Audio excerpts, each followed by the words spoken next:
micro de Radio Shalom, Charles Lugassi. Je suis en compagnie de Frédéric Lefebvre. Frédéric Lefebvre, qui est le représentant français, le député français, pour les États-Unis et le Canada. Nous avons le plaisir de le recevoir aujourd'hui. Merci, Monsieur Lefebvre, de votre accueil. Alors, dites-nous, je vous prie, il semble qu'il y ait une légère pierre d'achoppement en ce moment entre la France et le Québec à propos des frais de scolarité. Il en a été question.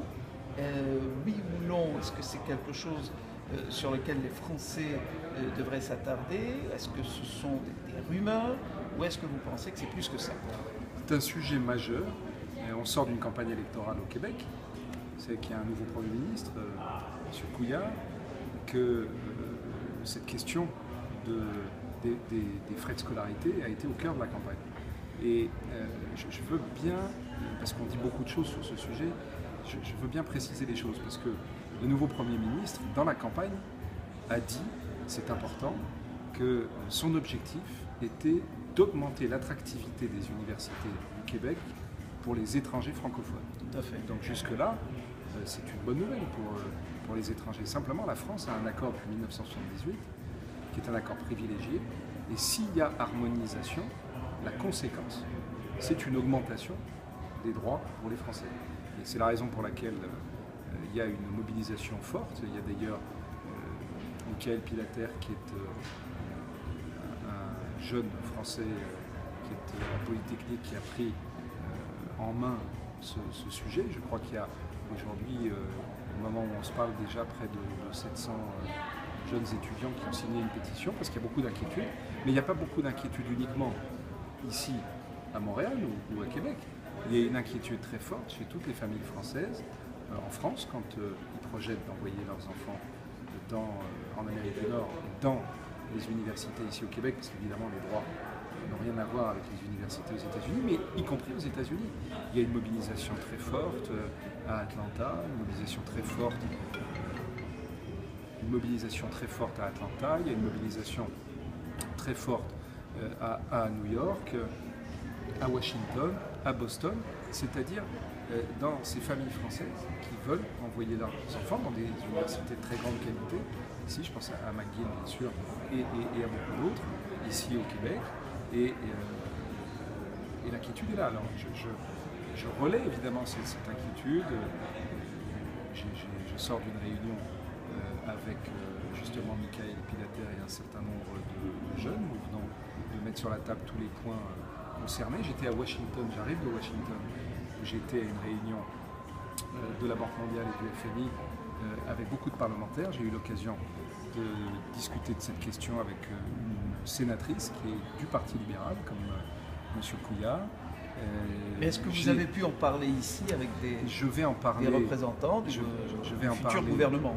Alors je vais en parler samedi avec un certain nombre de personnalités proches du nouveau Premier ministre. J'ai évidemment écrit au Premier ministre pour le féliciter de ce beau résultat électoral, mais en même temps, dans ce courrier, j'ai sollicité des entretiens avec son équipe.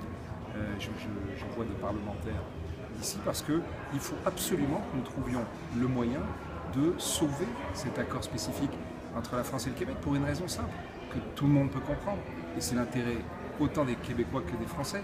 On est à la veille de l'application de l'accord de libre-échange entre le Canada et l'Europe, qu'a voulu Jean Charest, qu'a voulu Nicolas Sarkozy. Cet accord, c'est pas au moment où on va enfin avoir l'accord entre l'Europe et le Canada que la France va perdre son avance par rapport aux autres pays d'Europe et que le Québec va perdre son avance par rapport aux autres provinces du Canada. C'est absurde. Donc il faut qu'on essaye de trouver le moyen de préserver cet accord privilégié entre la France et le Québec. Je vais mettre toute mon énergie à cela dans les prochaines semaines. On a bien compris. Donc si on veut, le but, c'est d'essayer de préserver cet avantage qu'ont les étudiants français à venir étudier ici au Québec, où ils payent l'équivalent des frais de scolarité des Québécois. C'est ça. Voilà. Maintenant, il est question de les majorer. Mais cette majoration va être quoi, du triple, du quadruple? Aujourd'hui, on n'en est pas là, heureusement. Même pas. Et ce qui est important, c'est que le Premier ministre, lui, il a parlé d'harmonisation parce qu'il veut justement attirer les étrangers francophones. Ouais. Et donc ce qui est important, parce que le diable est dans les détails, c'est qu'on se mette autour de la table pour trouver un dispositif qui permette de sauver l'intérêt des jeunes étudiants français qui sont ici. Si nombreux, ils sont entre 10 et 12 000. C'est important, et c'est important pour la France, et c'est important pour le Québec. Le Québec en est très conscient. Qu'est-ce qui, à votre avis, a déclenché tout cela ici au Québec? Il y a eu ce débat, pour des raisons d'ailleurs qui sont tout à fait honorables pour le Québec. Il y a aujourd'hui un problème de financement de l'éducation au Québec, donc il est parfaitement normal que les autorités se posent la question de ce financement. Vous vous souvenez que quand Jean Charest était Premier ministre, c'est déjà la question des droits qui avait provoqué les frais de scolarité, un bouleversement ici. C'est à nouveau cette question qui a été au cœur des débats. Donc il y a une problématique que je respecte totalement. Je veux dire, je suis parlementaire français. Évidemment, je représente les Français qui sont ici, mais je n'ai pas à m'immiscer dans la politique québécoise et je comprends parfaitement qui est cette problématique. Moi, la seule chose que je dis, c'est dans l'intérêt du Québec, dans l'intérêt de la France, trouvons la solution qui ne remette pas en cause cet avantage qu'a aujourd'hui le Québec de pouvoir attirer la jeunesse étudiante française qui, on le sait bien, je veux dire, aux États-Unis par exemple, si les droits sont au même prix que dans les universités américaines, vous pensez bien que à New York, à Washington ou ailleurs, ils vont choisir d'autres universités, ils vont aller à Georgetown, et donc ils vont arrêter de privilégier comme ils le font aujourd'hui McGill ou un certain nombre d'autres universités ici au Québec. Donc voilà, vous savez, moi je fais confiance au bon sens. Et je l'ai dit, il y a cet accord de libre-échange, donc il faut qu'on essaye de trouver un terrain d'entente et je m'engage de manière extrêmement constructive sur cette question, comme sur celle d'ailleurs de l'équivalence des diplômes. Vous avez vu que je me suis mobilisé extrêmement fort avec les infirmières ici qui sont très nombreuses. Ça, j'en ai fait, c'est ma première question au gouvernement quand j'ai été élu. J'ai travaillé d'ailleurs avec l'ancien Premier ministre Pauline Marois sur cette question et on a fini par aboutir avec le gouvernement français. On a fini par aboutir à une bonne décision. Je souhaite que ce soit pour les ingénieurs, que ce soit pour les pharmaciens, que ce soit pour les médecins, là où il reste énormément de difficultés, les vétérinaires, enfin on pourrait multiplier les professions, les avocats, on arrive là aussi, c'est l'intérêt encore une fois du Québec et de la France, à la veille de l'accord de libre-échange, de garder cette avance. Aujourd'hui, c'est une avance par rapport à tous les autres. Tout à fait.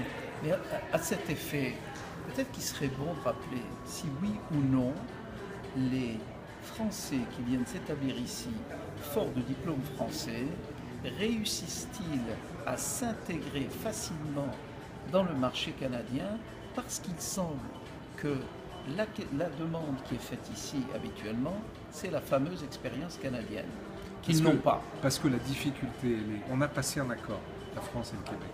Et d'ailleurs, les Québécois qui viennent en France n'ont aucune difficulté à faire jouer leur équivalence de diplôme. Et ici, les autorités québécoises respectent l'accord. Le problème, il ne vient pas des autorités québécoises, il vient des ordres professionnels. Parce que les ordres professionnels essayent de protéger les intérêts des Québécois et des professionnels québécois, et que du coup, vous l'avez dit, mais chaque ordre bâtit un parcours semé d'embûches pour les nouveaux diplômés, ce qui fait que l'accord, de fait, est souvent rendu impossible dans les faits. Et c'est ça qu'il faut qu'on arrive à changer. J'ai eu l'occasion d'en discuter souvent d'ailleurs avec les autorités québécoises. Ils sont prêts à travailler sur le sujet. Il y a une commission avec laquelle j'ai beaucoup travaillé sur la question des infirmières. Ça fait partie des sujets sur lesquels il faut qu'on avance. Et vous savez, il y a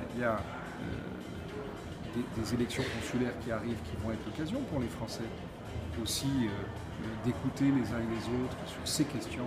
Parce que moi, je souhaite que, et ils voteront évidemment comme ils le souhaitent les uns et les autres. Moi, je travaillerai avec tous les gens qui vont désigner. Mais évidemment, il y a des gens avec qui j'ai l'habitude de travailler. Et c'est important pour moi d'avoir des relais ici, entre les Français et le député. Parce que, vous le savez, moi je suis un homme d'action et un homme d'efficacité. Je veux des résultats. Et donc quand je m'engage sur un sujet, ça n'est pas pour simplement dire voilà, je suis en train de faire quelque chose. Non, je veux obtenir des résultats. Et sur toutes ces questions, nous devons aux Français qui vivent ici des résultats concrets. Frédéric Lefebvre, je vous remercie. À très bientôt. Au Merci micro de Radio Shalom, Charles Hugassi.